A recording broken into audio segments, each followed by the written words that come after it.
Bonjour à toutes et à tous, au sommaire de ce mardi 30 novembre, financement des entreprises de l'économie sociale et solidaire, activités partielles et projets de loi de finances, et taxes sur les bureaux en Île-de-France. C'est parti!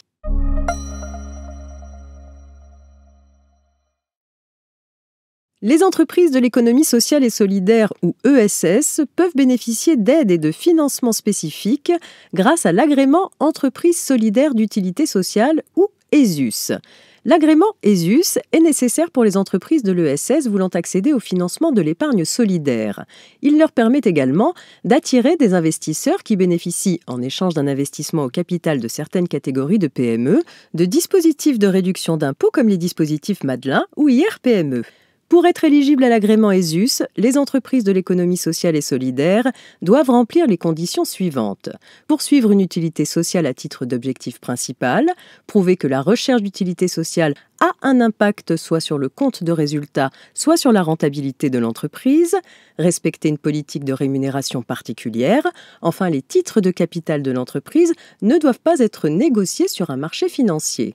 Pour obtenir le label ESUS, il faut remplir un dossier de demande d'agrément disponible en ligne sur les sites des directions régionales de l'économie, de l'emploi, du travail et des solidarités.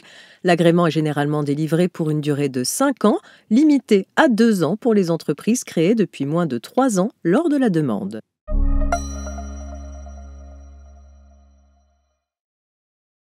Vous le savez, la crise sanitaire liée au Covid-19 a amené le gouvernement à renforcer le dispositif d'activité partielle par une série de textes.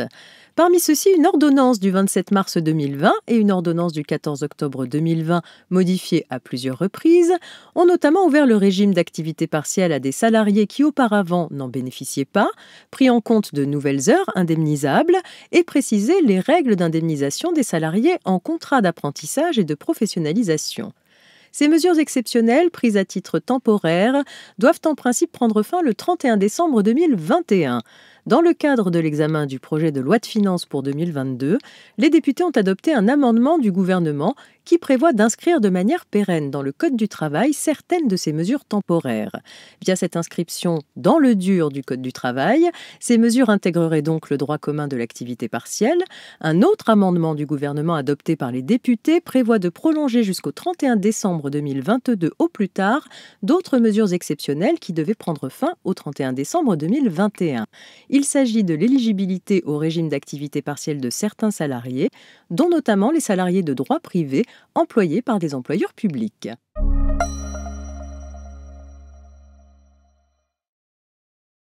Les locaux à usage de bureaux, les locaux commerciaux, les locaux de stockage et les surfaces de stationnement situées dans la région Île-de-France sont soumis à une taxe annuelle spécifique. Dans une décision récente, le Conseil d'État a précisé le sort des surfaces de stationnement qui sont taxables si elles font l'objet d'une exploitation commerciale ou sont annexées aux locaux de bureaux, commerciaux ou de stockage. Dans le cadre d'un litige opposant une société exploitant un service de transport à l'administration fiscale, il a été jugé que les surfaces de stationnement sont taxables si elles contribuent directement à l'activité de l'entreprise.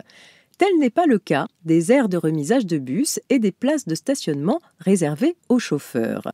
Par ailleurs, les surfaces de stationnement doivent s'entendre des seules aires couvertes ou non destinées au stationnement des véhicules. Par conséquent, les voies de circulation desservant les emplacements de stationnement sont exclues du champ d'application de la taxe, qu'elles aient la qualification de partie commune ou non. C'est tout pour aujourd'hui. Je vous souhaite une agréable journée et on se retrouve demain, mercredi.